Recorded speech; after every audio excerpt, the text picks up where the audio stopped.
Buenas noches, bienvenidos a una nueva edición de Algo que Compartir desde el Jardín de los Cerezos. El día de hoy nos encontramos hablando de un tema muy nuevamente interesante: amor compasivo, vínculo paciente-médico.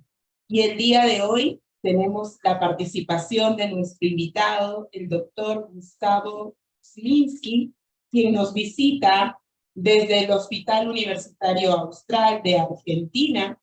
Bienvenido, doctor. Antes de dar pase a presentarlo por completo, ¿quién es usted? Por favor, bienvenido a esta sala desde el Jardín de los Cerezos. Muchísimas gracias a ustedes por la invitación. Para mí es un honor compartir con ustedes, con colegas de Perú y con quienes nos estén escuchando. Un enorme placer.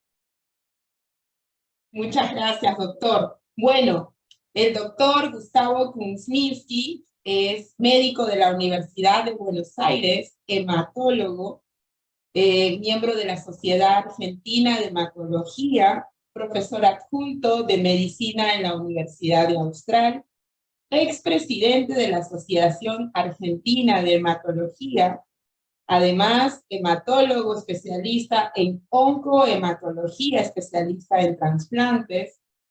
Actualmente, como ya lo dije desde un inicio, labora en el Hospital de la Universidad de Austral.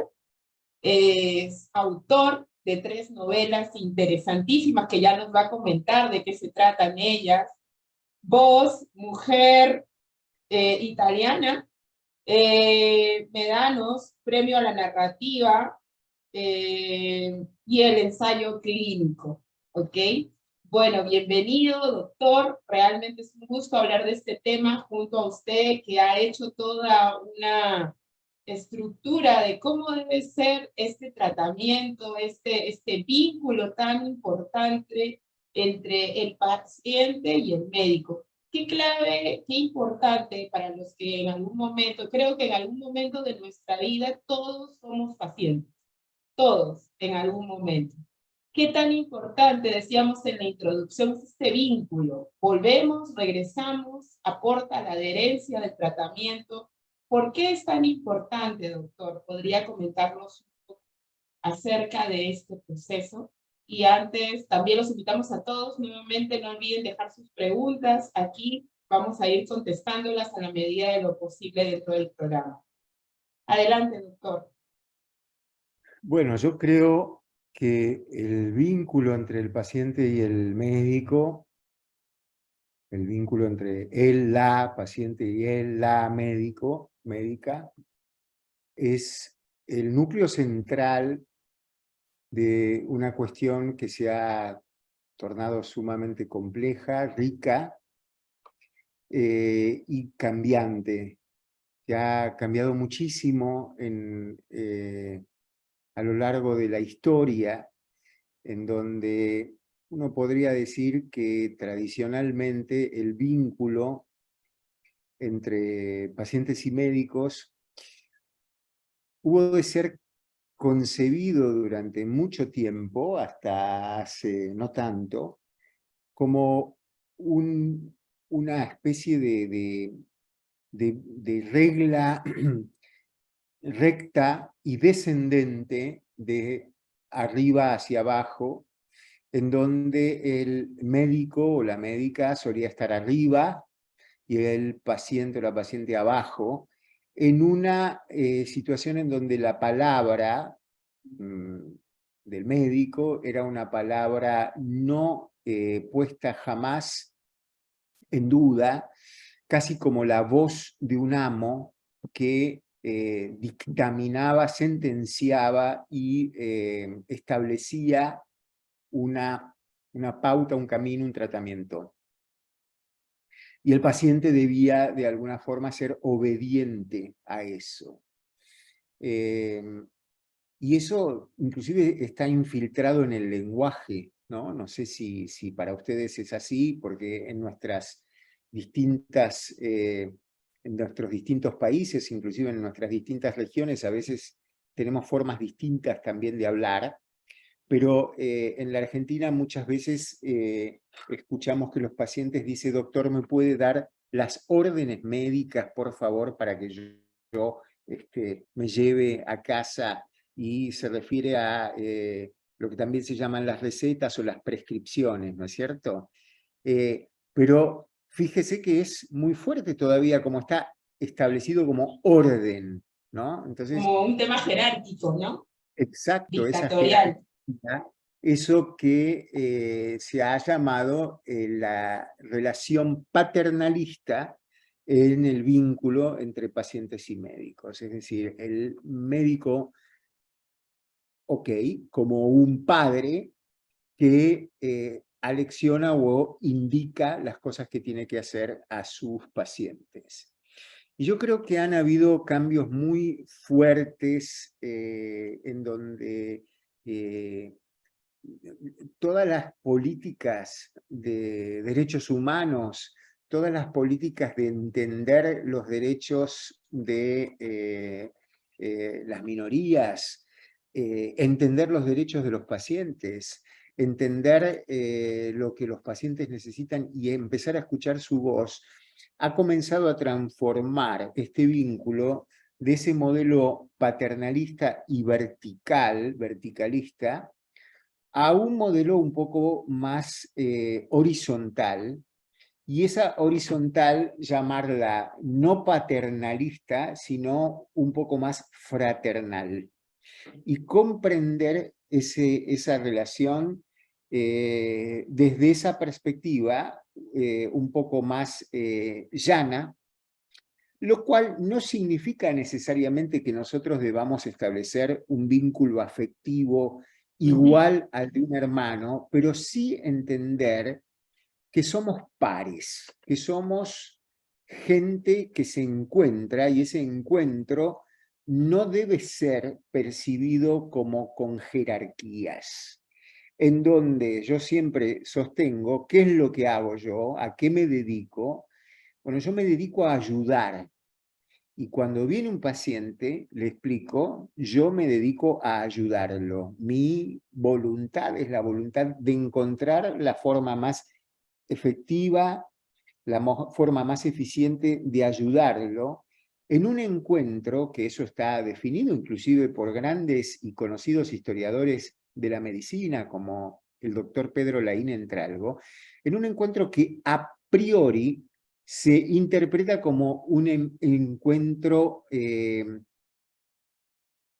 tenido de afecto, en donde va a haber una relación de afecto, una fuente de afecto que fluya del paciente hacia el médico y del médico hacia el paciente. Por supuesto que esto es lo ideal, y eso está muy contaminado hoy en día de malestar porque eso no funciona, de malestar porque eso no existe, de malestar porque los médicos se vuelven muy fríos, muy esquemáticos, tecnicistas, y los pacientes entonces también tienen respuestas desde desde el rechazo, desde el enojo, y a veces inclusive desde la agresión. Entonces, bueno, hay que encontrar las formas de que este vínculo vuelva a ese cauce, y creo que uno de los factores más importantes es que nos demos el tiempo necesario para hablar, para conversar, para entendernos y para dejar que ese afecto fluya. Y en ese proceso, doctor, ¿cómo enriquece dentro del tratamiento, específicamente dentro de un esquema oncológico, dentro de sus pacientes? Porque, bueno, en nuestro caso nosotros les llamamos cerezos. Dentro de estos cerezos, ¿cómo ha sido su experiencia cuando este vínculo es tan estrecho, tan ameno, tan fraternal, como usted lo hace mención? ¿Cuáles han sido los resultados dentro de la experiencia? Los resultados son siempre buenos porque aún en especialidades como la que yo he elegido, y que ya tengo una trayectoria de cerca de 40 años de ejercer la medicina dentro de esta especialidad siempre, en donde atendemos pacientes que a veces son pacientes con enfermedades muy graves, con enfermedades muy complejas, muy amenazantes a la vida, ¿no? La satisfacción de encontrar que ese vínculo funciona y que ese acompañamiento casi siempre se da bien, independientemente inclusive del resultado en relación a si es posible curar o no es posible curar, porque a veces podemos curar a nuestros pacientes que tienen enfermedades tan severas, pero también es cierto que a veces no, y lo que nosotros siempre tenemos que tener es la vocación de nuestro acompañamiento, de nuestra vocación de buscar ese lugar en donde podamos comunicarnos y donde el paciente pueda hacer una cosa que es esencial. Yo siempre digo que cuando un paciente y un médico se encuentran por primera vez, y mucho más en el ámbito de la oncología, de la oncomatología, deberíamos establecer primero una suerte de contrato, un contrato que hagamos, que signemos con lo más importante que tenemos las personas, que es nuestra palabra genuina, no un contrato que firmemos con abogados o escribanos, sino un contrato con nuestra palabra y en donde nosotros nos comprometemos ante los pacientes y ante los familiares de los pacientes a este acompañamiento, a una honestidad, a que vamos a buscar siempre lo mejor y que vamos a estar solventes desde el punto de vista científico, porque de nada sirve ser muy bueno si uno no es bueno también desde el punto de vista académico. Y que nosotros nos comprometemos a una serie de cuestiones, pero el paciente tiene que comprometerse a una sola cosa, que es muy delicada para firmar ese contrato, que es a entregar su confianza. Y eso es lo que va a hacer que de alguna manera esta relación funcione. A partir de ese contrato en donde haya un contrato de confianza. Eso hace que el vínculo sea amoroso, satisfactorio y que redunde en un beneficio claro, sin lugar a dudas, para el paciente y también para el médico, ¿sí? En un momento de la vida de esa persona en donde va a ser muy agredido, en donde va a ser muy invadido, y en donde nosotros nos vamos a comprometer, y eso yo se los digo a los pacientes, es muy posible que nosotros pinchemos, pongamos sueros, pongamos quimio, saquemos sangre, entren médicos a revisarlos, los toquen, los miren, pero independientemente de eso, de que uno invade el cuerpo de la otra persona que está en esa situación de tanta vulnerabilidad, a lo que también tenemos que comprometernos es a que nunca, nunca, nunca vamos a arrebatarle a esa persona su dignidad y que siempre la va a conservar independientemente de todas estas acciones que sean necesarias para ir llevando el tratamiento de esas enfermedades que a veces requiere de tanta instrumentación. Interesante lo que acaba de mencionar, me quedo con tres aspectos claves. El primero, contrato. Mientras le escuchaba la palabra contrato en la psicoterapia de análisis transaccional, que es terapia humanista, habla específicamente de establecer un contrato.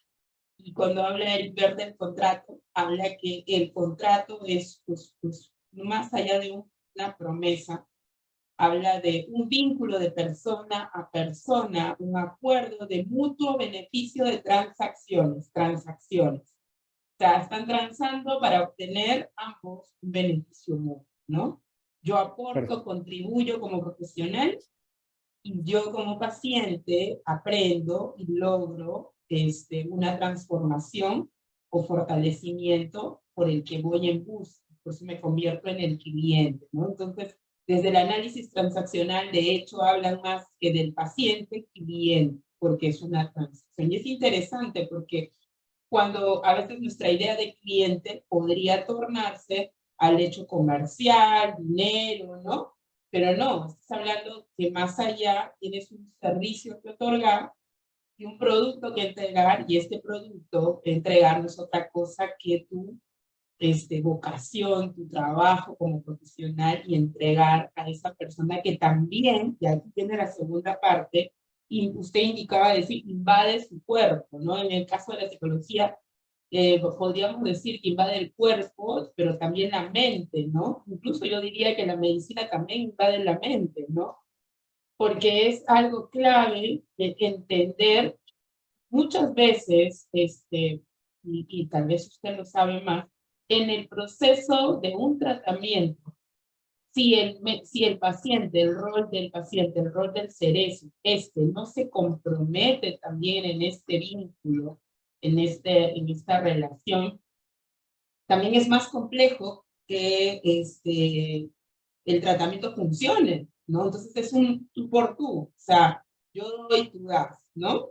Entonces ambos se interrelacionan y pueden lograr un propósito que es la adherencia, el logro de este tratamiento. Y la última frase que dijo, que tan potente, la dignidad de las personas, ¿no? O sea, no perder ese punto. Creo que es clave en estas épocas donde usted decía al inicio, esta línea vertical, mandatoria, directiva, de que esto es lo que tenía que hacer o tenía que hacer. Mirar que frente a mí tengo un ser humano, que estoy atendiendo una persona que no es menos que yo, sino iguales, como se mencionaba, ¿no? Y de hecho, cuando uno hace un acompañamiento en la psico-oncología, por ejemplo, que es el servicio que también nosotros brindamos, o en el campo de la salud mental, es clave entender que frente a uno tienes un ser humano, ¿no? Y aquí mi consulta iba, usted es especialista en trasplantes, ¿no? En el área de hematología. Y aquí es un punto importante, porque en un trasplante, más allá, por ejemplo, hay una quimioterapia, hay una radioterapia, hay un tratamiento clínico oncológico, pero un trasplante implica un riesgo, pienso yo, y tal vez usted es el quien tiene mayor potestad de poder decir, hay un mayor riesgo de todo tipo, porque viene otro cuerpo, hay una serie de conjeturas, porque digo, el otro ha tenido que darme algo, se quedó sin nada para yo quedar, para darme vida, todos estos cuestionamientos que surgen, ¿verdad? ¿Cómo se establece aquí este vínculo? ¿Qué tan vital es este vínculo en ese proceso? Entre el paciente y los médicos de la unidad de Sí. trasplante. Yo creo que es muy fuerte en donde justamente esto sucede, ¿no? Yo les advierto a los pacientes, bueno, vamos a estar, usted va a estar en la cama, vamos a revisarlo, vamos a mirarle sus agujeros corporales para estar seguros de que no tenga ningún problema. Esto significa, tenemos que revisarle la boca, tenemos que revisarle los genitales, tenemos que revisarle la piel, tenemos que mirarlo, tenemos que auscultarlo, tenemos que palparlo. Toda esta cosa de estar muy encima, en donde hay como una pérdida a veces de los niveles habituales del pudor, y en donde uno tiene que de alguna manera asegurar con absoluta claridad de que eso de ninguna forma significa una lesión a la dignidad, que nosotros la vamos a respetar, que esa persona va a seguir siendo para nosotros lo mismo que era aún cuando lo veíamos bien vestido de traje, ¿no es cierto?, caminando por la calle, que en esa situación de estar en la bata del hospital, en la cama, conectado a un número a veces enorme de sueros que están goteando y cayendo, y controles, monitoreos, bueno, todo eso nosotros entendemos que es una dificultad, y creo que es algo que termina definiendo también qué es lo que un paciente quiere. Es decir, qué es lo que un paciente quiere del médico que lo va a atender. Nosotros digamos, usted me ha contactado porque yo me especializo también en hablar de estas cosas y doy las clases de relación médico-paciente en la Facultad de Medicina de la Universidad Austral. También las he dado en la carrera de especialistas en hematología de la Sociedad Argentina de Hematología desde hace mucho tiempo, en donde está claro que lo que nosotros estamos intentando es romper con esta situación de malestar, explicando que esta cuestión es posible. ¿Por qué? Porque lo que el paciente quiere es que se lo escuche. Y cuando nosotros le hemos preguntado, y lo hemos hecho como una encuesta, la he hecho yo, una encuesta pequeña sobre 50 pacientes de mi consulta, que me hagan un listado de las 5 cosas que esperan de un médico que los va a atender. Y eso fue una pregunta de opción abierta, como se llama en las encuestas. Fue muy llamativo que los 50 pacientes, mayoritariamente, entre las primeras 3 cosas que pusieron que esperaban del médico, no fue que fuera muy sabio en medicina, sino que lo pudiera escuchar bien. Eso fue una de las cosas que más llamativa y cae de maduro, ¿no? Pero uno parece como que se sorprende porque dice, no han querido que yo les muestre todos mis pergaminos, mis presentaciones en congresos y mis publicaciones. Porque se supone que los pacientes piensan que uno lo tiene eso. Lo que los pacientes Está quieren es sobreentendido. exacto, que nosotros los sepamos escuchar. Y lo otro que listaron es que nos hagamos entender, que puedan ellos entendernos cuando nosotros les hablamos. Y esto también es crucial en el entrenamiento de un médico. Es decir, yo puedo hablar con una persona de un altísimo nivel cultural y que me entienda y hablar sutilmente, utilizando un lenguaje metafórico, inclusive a veces entrando en algún parámetro específico. Pero también uno atiende muchísimas veces a gente llana, a gente que tiene tal vez ciertas cuestiones un poco más limitadas, y entonces nosotros también tenemos, es nuestro desafío, poder hacer que entiendan bien las cosas que nosotros les estamos diciendo respecto al diagnóstico, respecto al tratamiento y respecto al pronóstico de lo que sucede. Y esto fue una de las cosas listadas número 2. La primera, que la escuchemos; la segunda, que nos hagamos entender.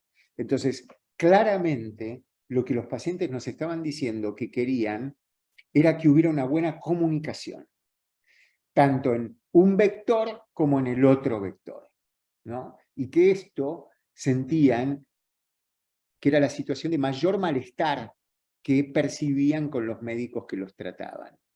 Que muchas veces, esto también yo quiero defender a los colegas que a veces tienen tantas dificultades, está muy puesto en escena una cuestión de falta de tiempo. Porque tal vez con más tiempo podríamos solucionarlo, pero no lo tenemos porque la cantidad de pacientes es muy grande, a veces, que se anotan para una consulta, porque son escasos minutos lo que las agendas permiten. Y imagínese, Ivonne, usted que actúa profesionalmente con pacientes oncológicos, ¿a usted le parece que en 15 minutos que da una agenda a veces nosotros podemos escuchar la historia de vida de un paciente? Esa iba por ahí mi siguiente pregunta. Claro, ¿cómo lograr eso en un aspecto donde se trabaja en un hospital, donde hay objetivo, hay un esquema de prioridades, cantidades, puntos objetivos, cómo le brindas ese tiempo, ¿no? También está la otra, el tiempo de... Y yo en eso soy un gran defensor de dos cosas en mi práctica. La primera, el trabajo institucional. Es decir, yo trabajo institucionalmente en un hospital que puede ser de gestión pública o de gestión privada, pero en un hospital, el mío es privado, que permite que uno abroquele su práctica en un equipo y generar una filosofía entrando en un cambio, que la relación ya no sea solamente paciente un médico, sino paciente un equipo, y que ese equipo funcione como equipo, y que el paciente sepa que si no estoy yo, va a estar mi colega que sabe tan bien como yo qué es lo que a él le está pasando, y que si no lo has seguido muy de cerca en este último tiempo, pero el paciente sabe que va a ser del mismo estilo que soy yo, en el sentido de la vocación de escucha, la vocación de hacerse entender y la sensación afectuosa hacia el paciente.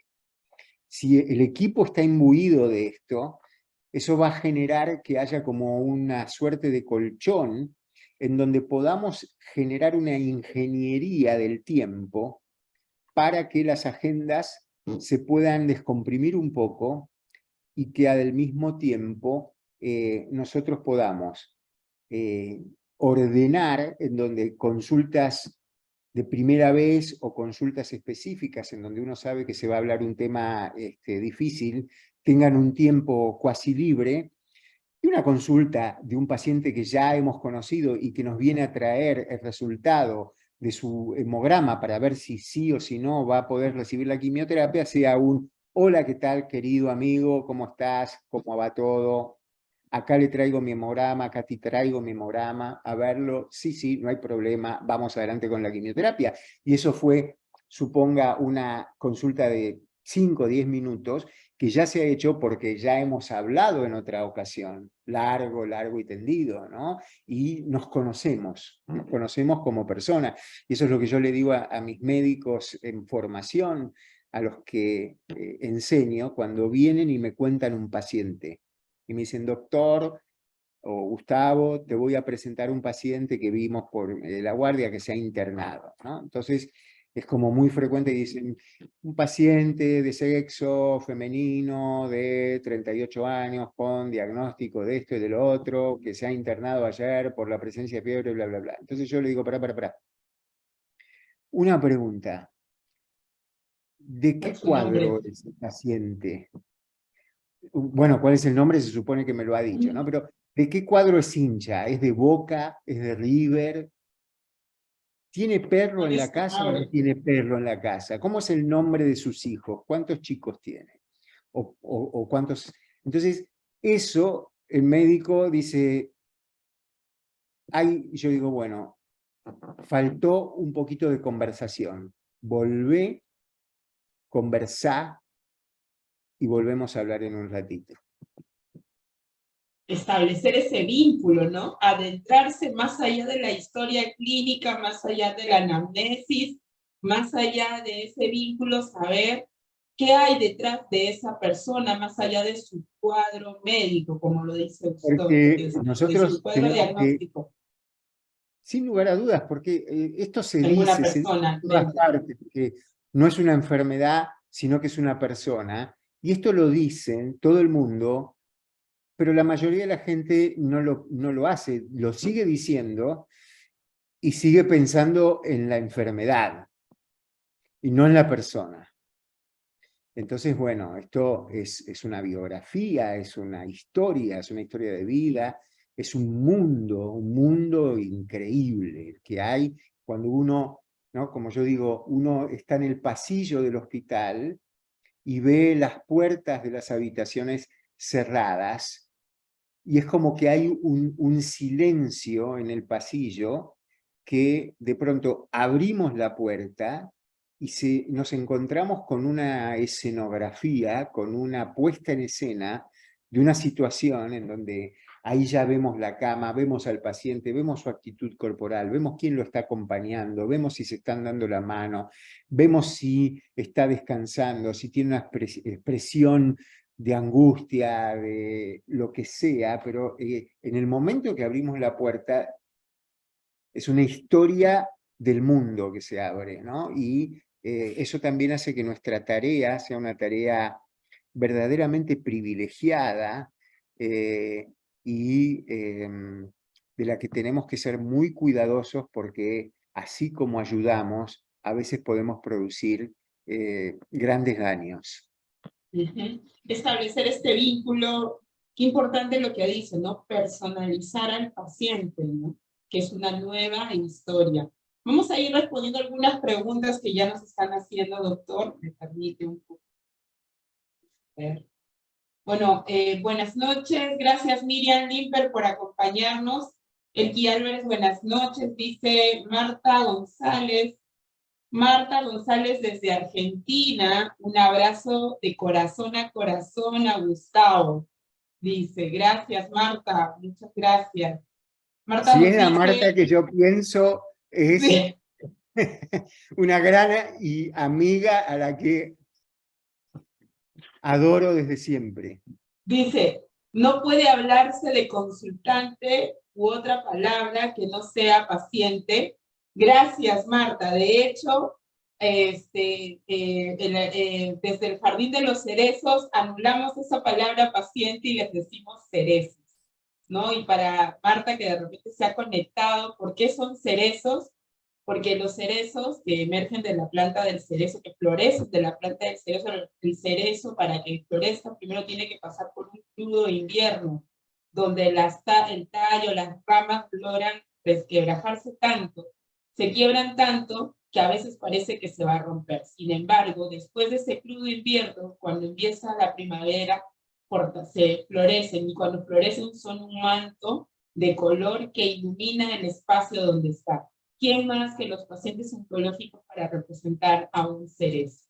Por eso, precisamente por el comentario que acaba de decirnos Marta, aquí desde el Jardín de los Cerezos, por eso son los cerezos. Muy bien, gracias a ti. Elqui Álvarez nos dice, es por ello que el cerezo, porque después de una tempestad se transforma. Sí, a Elqui ha ido conociéndonos un poco.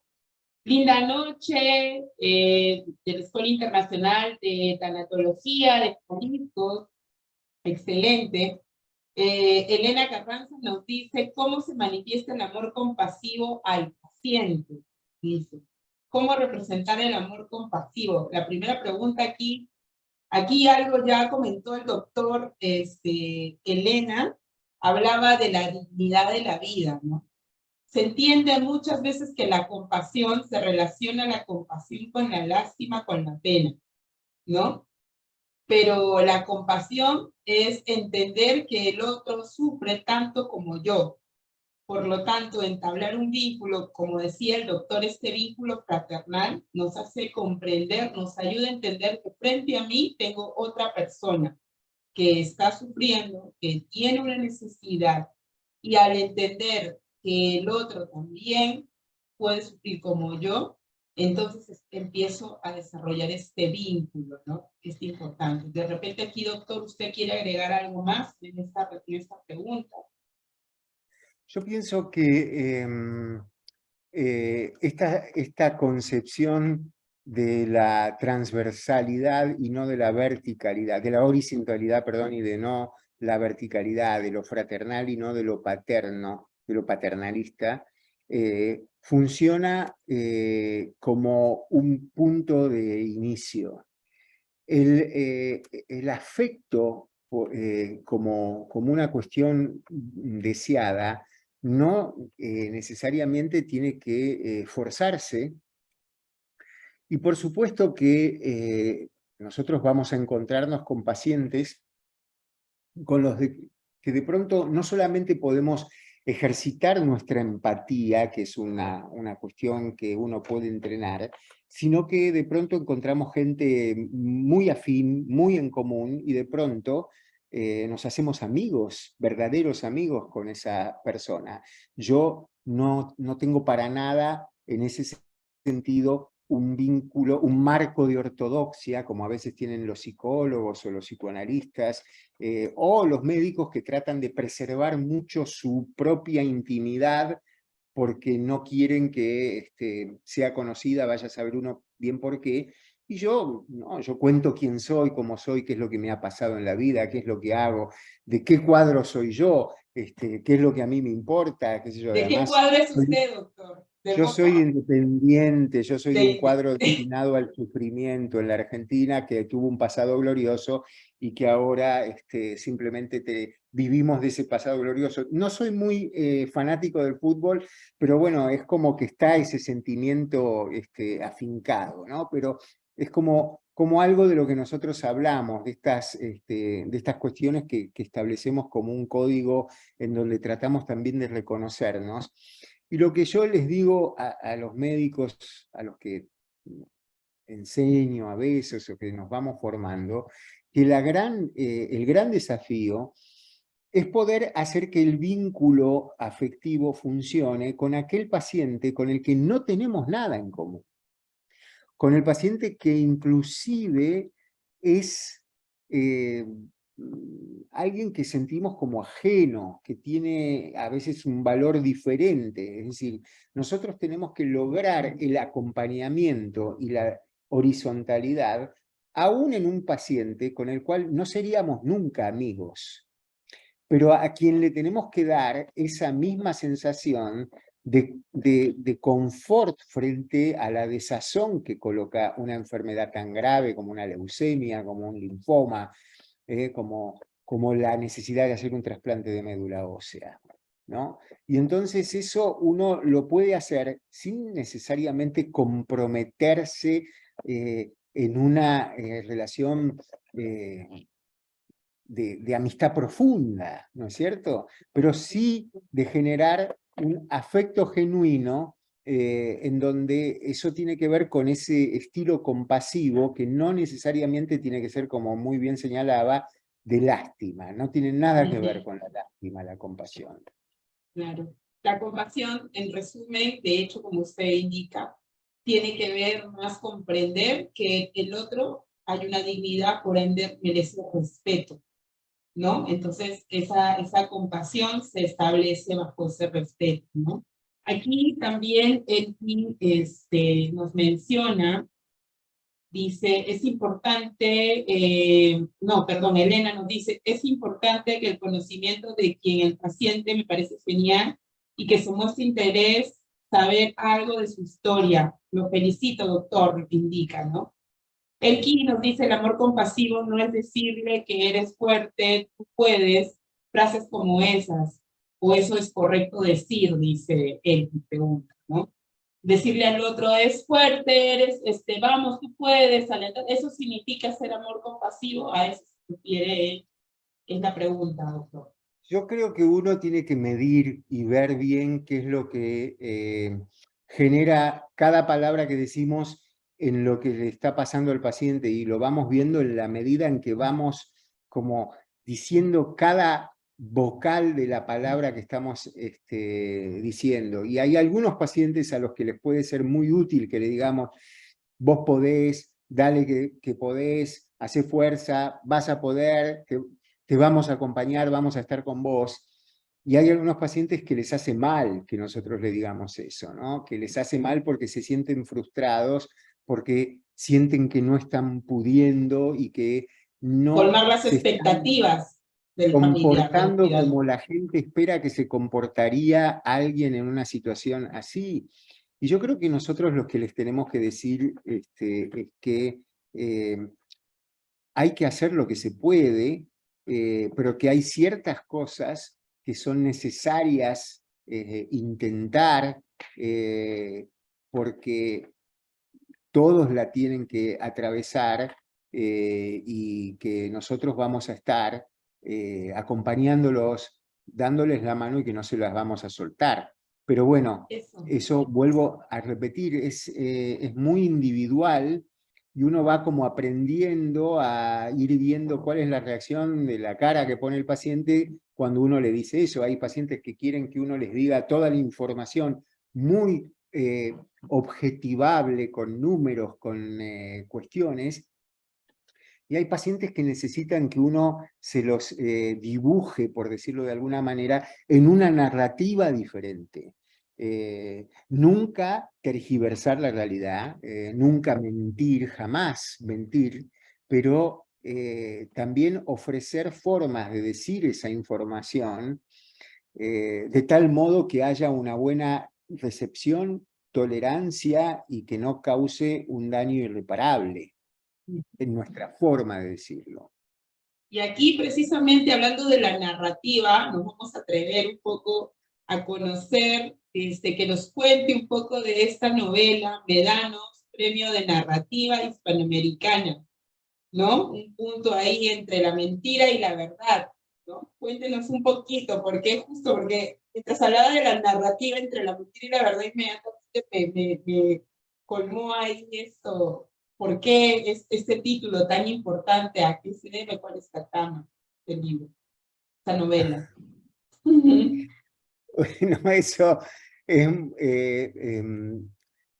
a ver, siempre me gustó mucho la literatura. He sido un lector tal vez mucho más intenso en otras épocas y ahora un poco más selectivo. La literatura fue una gran pasión junto con la música, que de alguna manera acompañan mi vida muy, muy, muy fuertemente. No me imagino mi vida sin música y sin literatura. En algún momento yo pensé que iba a dedicarme a la literatura. Al principio esa había sido mi primera elección.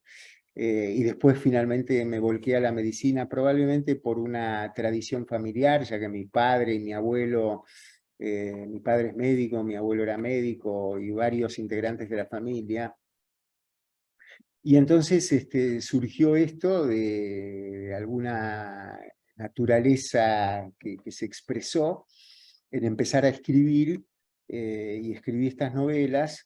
Médanos, Premio de Narrativa Hispanoamericana, nada que ver con la medicina tiene que ver con el fraude, en donde hay un escritor, un hombre de la literatura, un intelectual, de una personalidad oscura, muy incorrecta hoy en día, muy violento y misógino, es decir, sería muy poco políticamente correcto.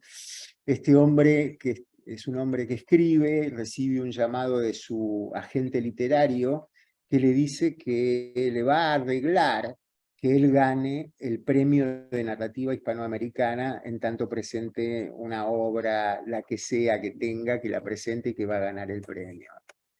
Y a partir de ahí se suceden una serie de cosas que tienen que ver con el entrelazamiento de dos historias, de la historia de él y de una historia que podría llegar a ser la historia que él escribía, en donde los personajes se van como encontrando y desencontrando a través de un desfasaje en el tiempo, en donde parte de la historia sucede en la época del Campeonato Mundial de Fútbol de 1978 en la Argentina, en la época de la dictadura militar. O sea, es todo, o sea, de alguna manera podríamos decir, es como una sátira a la sociedad, ¿no? A lo que ocurre dentro de la sociedad, No ficción. intenta hacer sátira en absoluto, no es una sátira, pero bueno, es un reflejo de lo que ha pasado también en la Argentina, y por dónde está ese borde que divide, que usted señalaba al principio, la mentira de la ficción, ¿no? ¿Por dónde pasa eso? Una interesante obra, ya provoca leerla, habrá que buscarla. Estará ya por aquí seguramente, así que habrá que buscarla para ver ¿Cómo, No cómo? he sido un bestseller, como se imaginan, pero Ah, bueno, no siempre. Bueno, hoy en día es cuestión de buscar y identificar. Creo que cada libro es único para el lector, ¿no? Cada lector hace suyo el libro de la manera como lo interpreta. Pero bien, seguro. es realmente que sí, lo felicito por ese deseo de hacer posible la afición como es la suya sobre la literatura. Y volviendo un poco a nuestro tema, aquí hay un comentario que nos dice, eh, disculpe, um, a veces el ser humano, dice, a veces el cerezo, quien es un humano, busca un especialista que solo comente palabras, que no comente solo palabras técnicas ni diagnósticos, que no lo vea como un ser humano. A veces eso falta en muchos profesionales, comentaban, ¿no? Pero bueno, creo que esa pregunta ya la respondió, ya hizo el comentario que a veces el tema del tiempo hace. ¿Qué es lo que usted propone? Hace un momento habló que hay un tema de institucionalidad que hay que manejar. Esto dentro de su experiencia es propio de los centros de salud, de los hospitales, de la sanidad de América Latina, o podría decir que la población de manera mundial actúa de esta manera, donde tienen 15 minutos de atención, donde tienen una población enorme. ¿Es propio de internacional o de América Latina?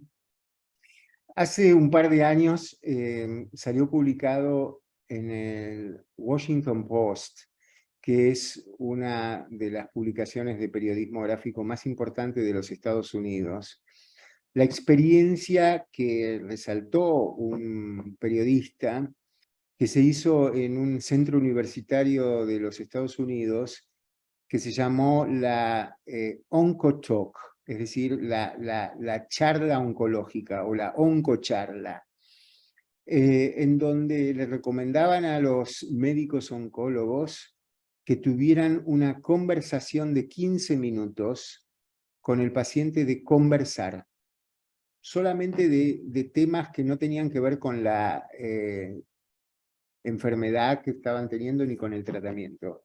Tener 15 minutos de conversación.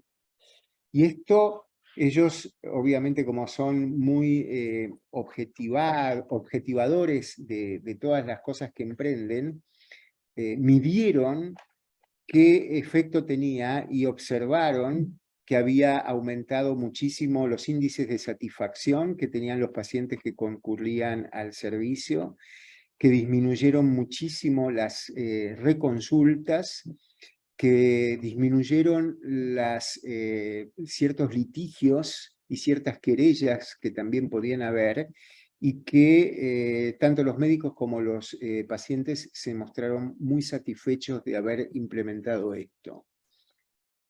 Esto es una verdad de perogrullo, que conversando se entiende la gente, que hablando se entiende la gente, decimos acá, ¿no? Cuando alguien se empieza a pelear, en general dicen, pará. Hablando se entiende la gente, hablemos, ¿no? Entonces, esto es algo que en el sistema médico requiere algo que en una de esas escapa a lo que yo pueda recomendar en esta oportunidad, que tiene que ver con una mayor calidad del tiempo, pero también una mayor cantidad del tiempo que se da a la consulta.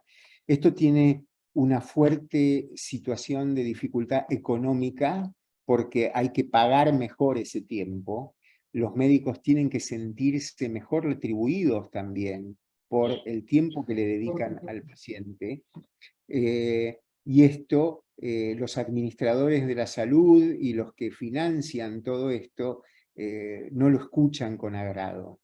Entonces, lo que nosotros hacemos para tratar de armar algo en ese sentido es, desde lo institucional, armar esta ingeniería de las consultas, en donde nosotros sabemos que hay consultas muy cortas, pero que las consultas de primera vez las podemos manejar, y las consultas de primera vez de trasplante somos un grupo reducido de médicos que las hacemos, en donde nos damos un tiempo casi libre. Suelen ser consultas que a veces superan la hora y media, lo que sea, en donde hay mucho miedo, mucha angustia, que tenemos que explicitarla. Pero eso lo podemos hacer dentro de un marco institucional, dentro de un marco en donde la consulta es una parte más de lo que luego será la internación, lo que luego serán los procedimientos que nosotros hagamos, y donde el equipo tiene que tener una gran cohesión. No es imposible, es difícil, pero se puede hacer, y se puede hacer en el ámbito privado, se puede hacer en el ámbito público, con organización y con un sostén también administrativo. En los hospitales públicos hay mucho personal administrativo que a veces es ocioso o a veces está abrumado. Entonces, bueno, hay que generar una reorganización de eso. Establecer puestos acordes a la necesidad de la demanda. Mientras lo escuchaba, venía a mi mente, en mi etapa inicial de mi carrera, un episodio trabajando con niños, donde estaban todos los niños rodeados entre más o menos entre los 4 y 5 años de pre-kinder, ¿no? Entonces estos niños, entonces cada uno tenía que decir qué quería hacer de grande, ¿no? Entonces los niños decían, ¿y por qué? Era la consigna, ¿por qué, no? Yo quiero ser abogado para aplicar leyes y meter presos a todos los malos, a los malhechores, decían, ¿no? A los malhechores y meter presos, ¿no? A todos. Yo quiero ser ingeniero porque quiero construir una casa a mi mamá, construir grandes casas. Yo quiero ser profesor porque quiero enseñar. Yo quiero ser médico porque quiero salvar personas. Y entonces otro niño levanta y le dice, pero si eres médico, ya vas a ser pobre, porque los médicos no cobran. Nunca olvido este ejercicio de la pobreza de los niños, pero que si lo trasladamos a este momento, socialmente la salud es un tema de vocación, se ha convertido en un tema de vocación. Y mientras lo escuchaba... Estamos atravesando un momento de muchísima ¿no? dificultad, sobre todo en nuestra región, en nuestro país. Yo supongo que a ustedes les pasa lo mismo. Hay como una ruptura y una grieta entre las especialidades clínicas y las especialidades quirúrgicas, y esto genera un enorme malestar entre los pacientes, porque cada vez hay menos médicos de especialidades clínicas que quieran hacer esa especialidad clínica como nosotros creemos que debe ser, porque la soledad del consultorio privado en algún lugar fuera del hospital puede llegar a ser muy difícil de manejar De para... sostener en el tiempo. Sí, sí. Sí, realmente es así. Muy feliz de trabajar en el equipo que he tenido la fortuna, el honor, el privilegio de armar, en donde una de las cosas también que es parte de una premisa es que tenemos que poder estar bien entre nosotros. Es decir, también tiene que haber como una premisa de que está prohibido el maltrato, está prohibida la agresión, está prohibida la falta de entendimiento,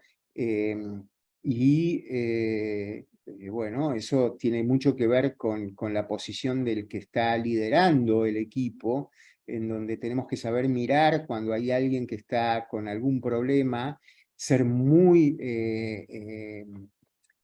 sutiles para poder diagnosticar lo que se conoce, creo que usted lo va a saber explicar, el síndrome de burnout, ¿no? en los profesionales que estamos trabajando en esto.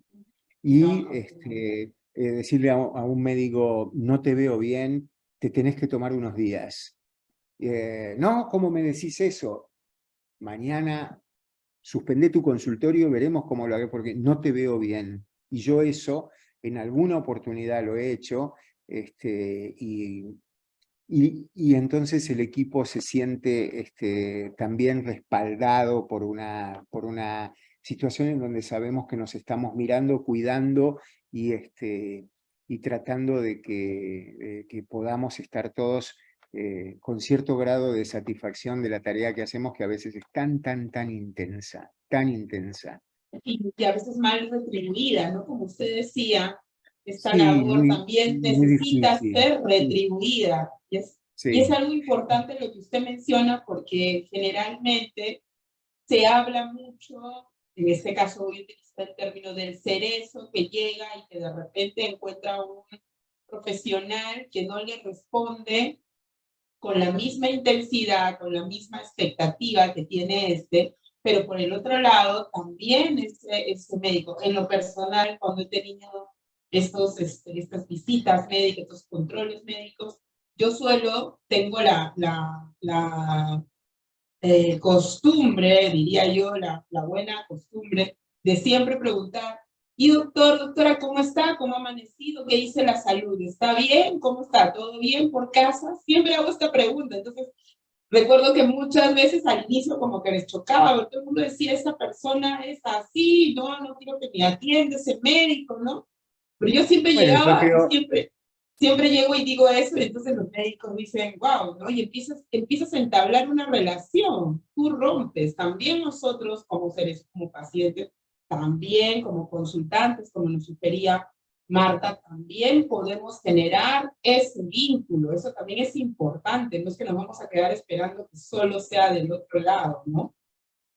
sí, y creo que también es importante escuchar lo que dicen los pacientes, escuchar las críticas, escuchar las observaciones, admitirlas, reconocer nuestras fallas, enmendar ciertos caminos y estar como muy atentos. Y esto no es solamente evaluar una encuesta de satisfacción, sino también sentarse y esperar a ver cómo es ese feedback, ¿no? Creo que usted, que me comentaba al principio, que conoce a un paciente que se trató con nosotros y Claro que que sí. es Y, un y, patrimonio. ahí, y, ahí, y ahí va a ir a entrar por ahí, ¿no? Por ejemplo, Raúl, si estás conectado por ahí, de repente puedes hacernos un comentario por escrito allí. Y este es un aspecto clave. Ya iba la pregunta. Una de las cosas que Jessica, que es nuestra nutrióloga, parte del equipo del Jardín de los Cerezos, tuvo la oportunidad de estar en Argentina y conocer de cerca la atención. Y era una cosa que ella comentaba, decía, una de las cosas más impactantes para ella era la cercanía, la amabilidad con la que atendían los médicos, que quedaba sorprendida, ¿no? La manera. Y entonces yo me hacía un poco la pregunta, cuando usted decía que usted es profesor del programa que fortalece esta relación paciente-médico. Entonces, ¿en cuántas instituciones? Es un programa que lo llevan todos los profesionales en Argentina o es propio de un cierto sector, y tal vez, ¿por qué no invitarlos? Si es que aquí ya se está dando en algunas organizaciones, tengo entendido, pero no es una Yo creo parte que del sílabus, ¿no? Yo creo que es una corriente que se va dando, que estamos reflexionando. El Hospital Austral, en donde yo me desempeño, ha desarrollado ahora algo de la que yo no estoy involucrado, que es a través con otra institución que se han puesto a trabajar sobre el concepto de medicina centrada en el paciente, instituciones centradas en el paciente como objeto absolutamente primordial de nuestra actividad y pensar todas estas cosas. Pienso que es algo factible, pienso es algo que se puede hacer. Entiendo que hay muchas dificultades, entiendo que hay colegas que no comparten esta visión, que son temerosos de exponerse, su intimidad, su situación, y que piensan que pueden ser Vulnerados, alterados, sí, vulnerados. vulnerados. Yo creo que es imposible no sentirse tocado, y siempre he dicho que si en algún momento dejamos de conmovernos por todo lo que le pasa a nuestros pacientes, es que algo está funcionando mal. Algo está funcionando mal, porque son historias Únicas. muy fuertes, muy únicas. Y entonces cuando viene un paciente que viene de una región de Perú, por ejemplo, porque no se podía hacer el tipo de trasplante que se tenía que hacer, y que viene a un lugar absolutamente desconocido, que no sabe por qué, qué cómo, y viene a un hospital, y se encuentra en un hospital en donde, si bien hablamos español, es otro español el que hablamos, y entonces hay como ese temor, y el recorrido y la falta de familiaridad con un sistema que a veces puede parecer muy agresivo. Si nosotros no nos conmovemos por esa historia, si nosotros no nos sentimos además la admiración que deberíamos sentir por la fortaleza que tiene esa gente que deja su familia y se viene con ese intento y están un par de meses acá, en algo que no es fácil, no lo es. Bueno, si no nos conmovemos por eso, es que no hemos elegido bien la profesión. Interesante, doctor. Realmente creo que este último, lo que está diciendo, va más allá de la compasión, va más allá de la vocación. Yo creo que esta última frase que usted ha hablado, describe perfectamente el amor compasivo, ¿no? Conmovernos con la vida del otro, conmovernos con el que está, esa conexión, ese vínculo tan importante que nos permite sentirnos más humanos, ¿no? Y bueno, sí, es propio también de las historias de vida que tiene cada persona y que hay que ir reeducando, y estos espacios buscan eso, ir reeducando. Y si tú, que tienes en casa en este momento y que estás viendo esta ponencia, tienes un niño en casa, es importante entablar este vínculo, enseñar desde pequeños que hay un vínculo, que hay un dolor, que hay otra persona, que también si yo le insulto, si le digo algo, al otro también le duele como a ti si respondo. Entonces, si hacemos esta cadena, esta pequeña semilla que vamos sembrando, entonces va a ser también un adulto sano, dispuesto a dar su oportunidad laboral, su profesión, su competencia en bien de los demás, pero sin perder este espacio. Bien, doctor, de verdad que le agradezco de todo corazón por su participación. No sé si quiere agregar algo más con respecto a esta ponencia tan maravillosa que nos ha brindado. Gracias de corazón. Nada más que dejarles mi saludo, mis cariños a toda la gente del Perú, a los pacientes que han venido de Perú a nuestra institución también, todo el cariño a ellos, y siempre las ganas de alguna vez regresar a esa ciudad tan maravillosa, en donde he comido las cosas más deliciosas que puedo recordar que he comido en Latinoamérica. Así que bueno, todo mi cariño. Gracias, doctor. Buena. Muchísimas gracias a todos por habernos acompañado esta noche nuevamente aquí desde el Jardín de los Cerezos. Los invitamos, también ya estamos en el canal de YouTube. Nos pueden encontrar como @ desde el Jardín de los Cerezos. Están todas nuestras ponencias para que las puedan seguir y compartir y llevarse un poco de este amor compasivo de aquí desde el Jardín de los Cerezos.